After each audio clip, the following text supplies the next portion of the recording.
Hello friends, welcome back to my YouTube channel. Friends, अगर inverter model fridge आपके सामने तब आप उसको कैसे रिपेयर कर सकते हैं, कैसे उसकी टेस्टिंग कर सकते हैं। अगर वो कूलिंग नहीं कर रहा है तब वहाँ पे क्या फॉल्ट हो सकता है, आपका कंप्रेसर ऑन नहीं हो रहा है तब वहाँ पे क्या फॉल्ट होगा, या फिर आपका जो पीसीबी है उसमें क्या है कितनी बार लाइट बिलिंग कर रही है तब वहाँ पे क्या फॉल्ट हो सकता है। जो कंप्रेसर होता है वो डीसी वोल्टेज लेता है या फिर एसी वोल्टेज लेता है, वो कितने वोल्ट पे रन करता है, कितने वोल्ट पे चलता है।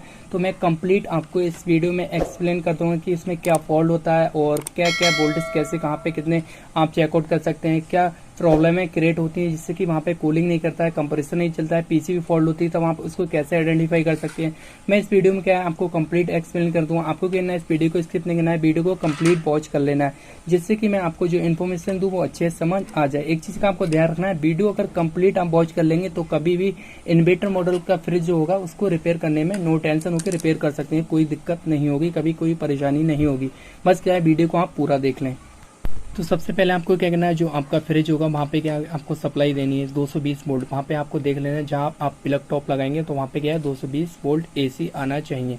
अगर वहाँ पे वोल्टेज आ रहे हैं तो आपको क्या है वहाँ पे प्लग टॉप लगाना है। तो आपने क्या है 220 वोल्ट वहाँ पे एसी दे दी, उसके बाद भी अगर आपका जो फ्रिज है वो ऑन नहीं हो रहा है तब आप उसको कैसे आइडेंटिफाई कर सकते हैं, क्या फॉल्ट हो सकता है, वहाँ पे मैं आपको कंप्लीट गाइड कर दूंगा।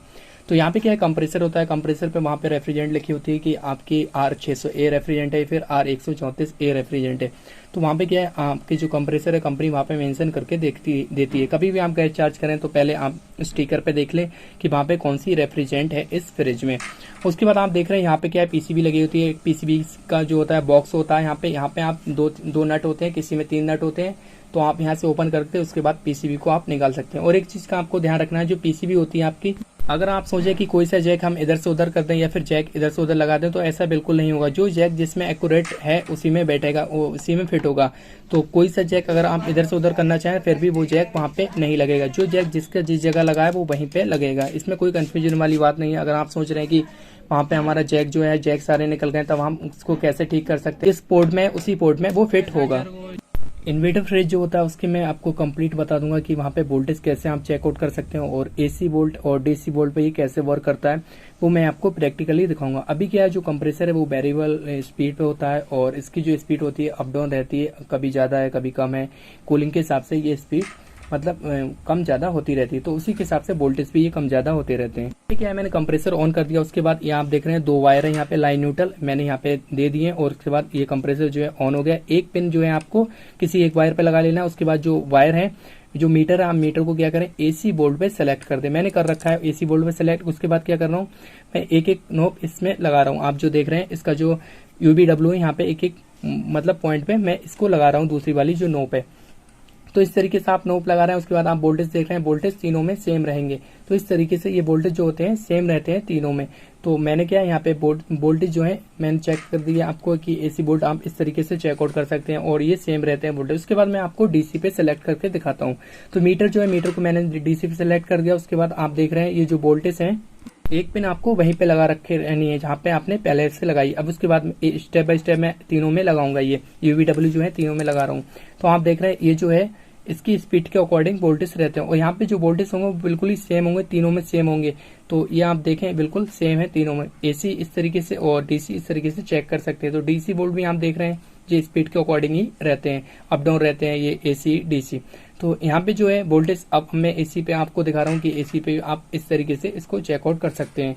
उसके बाद क्या कर रहा हूँ, मैं आपको कंप्रेसर का जो प्रेशर है इसको रोक के दिखाता हूँ। तो इसमें वोल्टेज बढ़ेंगे, इसमें क्या है वोल्टेज ज्यादा होंगे। तो आप देख रहे हैं ये वोल्टेज अपने आप ही मतलब बढ़ रहे हैं। जब इसमें प्रेशर ज्यादा होता है और ये जो है स्पीड में ज्यादा चलता है, लोड ज्यादा पड़ता है, तब ये वोल्टेज अप डाउन होते हैं, मतलब वोल्टेज ज्यादा होंगे। जब इसमें आप प्रेशर रोकेंगे या फिर इसकी स्पीड ज्यादा होगी तब ये काम इस तरीके से करता है, इस तरीके से वोल्टेज अप डाउन होते हैं। तो आप इस तरीके से इसको वोल्टेज चेकआउट कर सकते हैं तीनों में लगा के स्टेप बाय स्टेप।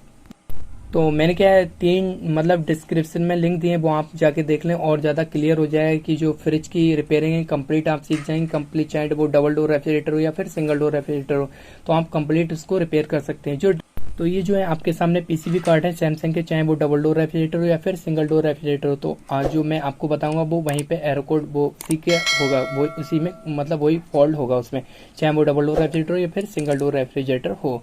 तो यहाँ पे क्या है, सबसे पहले आपको चेकआउट करना है कि आपको वोल्टेज देना है 220 वोल्ट। अगर 220 वोल्ट दिए उसके बाद वहाँ पे वन टाइम लाइट बिलिंग करना चाहिए। अगर लाइट बिलिंग नहीं करती है तो वहाँ पे क्या फॉल्ट होता है, तो आपका हो सकता है फ्यूज खराब हो या फिर अदर कोई कंपोनेंट जल गया हो, इस वजह से वहाँ पे लाइट बिलिंग नहीं कर रहा है।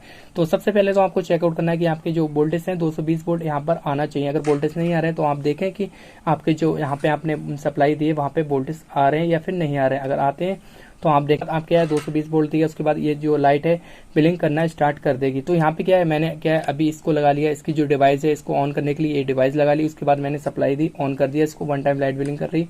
उसके बाद क्या हो रहा है इसमें, इस पीसीबी में क्या है वन टाइम लाइट बिलिंग करती है, मतलब बार बार ये जो लाइट बिलिंग का एरर कोड है ये वन टाइम है।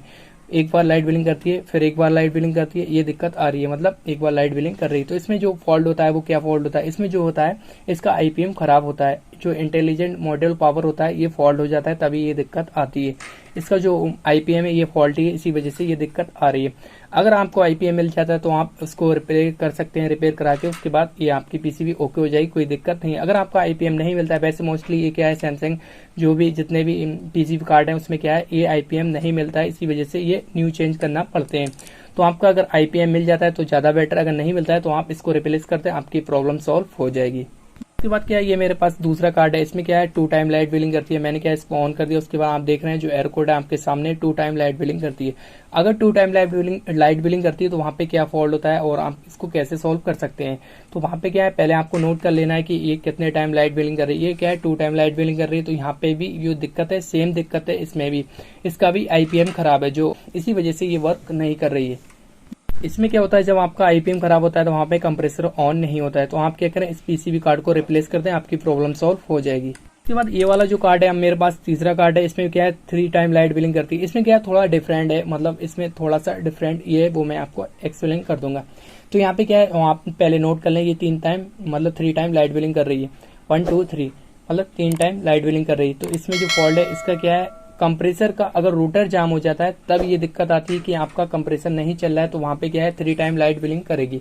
या फिर आपका कंप्रेसर ऑन है, कंप्रेसर भी चल रहा है, तो वहां पे अगर 3 टाइम लाइट बिलिंग करती है तो आपका आईपीएम खराब है, इसका जो आईपीएम वो खराब है, तब भी ये दिक्कत आती है। मतलब ये जो प्रॉब्लम है 2 केसों में आती है, एक तो ये आपका कंप्रेसर का रूटर जाम है तब दिक्कत आएगी, या फिर आपका जो आईपीएम है वो फॉल्ट है तब दिक्कत आएगी। तो आप कभी भी किसी के घर जाते हैं, रिपेयरिंग के लिए जाते हैं, रिपेयर कराने के लिए जाते हैं, तो आप क्या करें, सबसे ज्यादा बेटर है कि आप एक पीसीबी कार्ड रखें और एक कंप्रेसर भी अपने साथ रखें। तो इससे क्या होगा, आप आइडेंटिफाई कर सकते हैं इसमें क्या फॉल्ट है। उससे क्या होगा, आपको क्लियर हो जाए कि आपका आईपीएम खराब है या फिर आपका कंप्रेसर फॉल्ट है।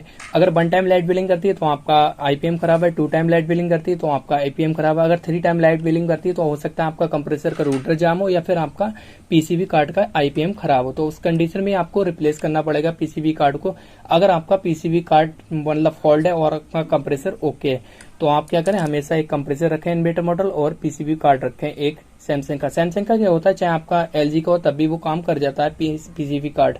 अगर आपका एलजी का है तो आप सैमसंग वाले में लगा, मतलब एलजी का है तो सैमसंग का पीसीबी कार्ड आप लगा सकते हैं, कोई दिक्कत नहीं है वहां पे। तो ये क्या है, इससे क्लियर हो जाएगा आपको। अगर आपका फ्रिज जो है 5 टाइम लाइट बिलिंग करता है तब भी आपका आईपीएम फॉल्ट होता है, तो आप इसको मतलब देख लें कि 5 टाइम लाइट बिलिंग करता है तो आपका आईपीएम फॉल्ट है, तो आप क्या करें पीसीबी कार्ड रिप्लेस कर दें, आपकी प्रॉब्लम सॉल्व हो जाएगी। तो फ्रेंड्स ये इन्फॉर्मेशन कैसी लगी, अगर अच्छी लगी वीडियो को लाइक कर दो, चैनल पे न्यू विजिट किया चैनल को सब्सक्राइब कर दो। Thank you for watching.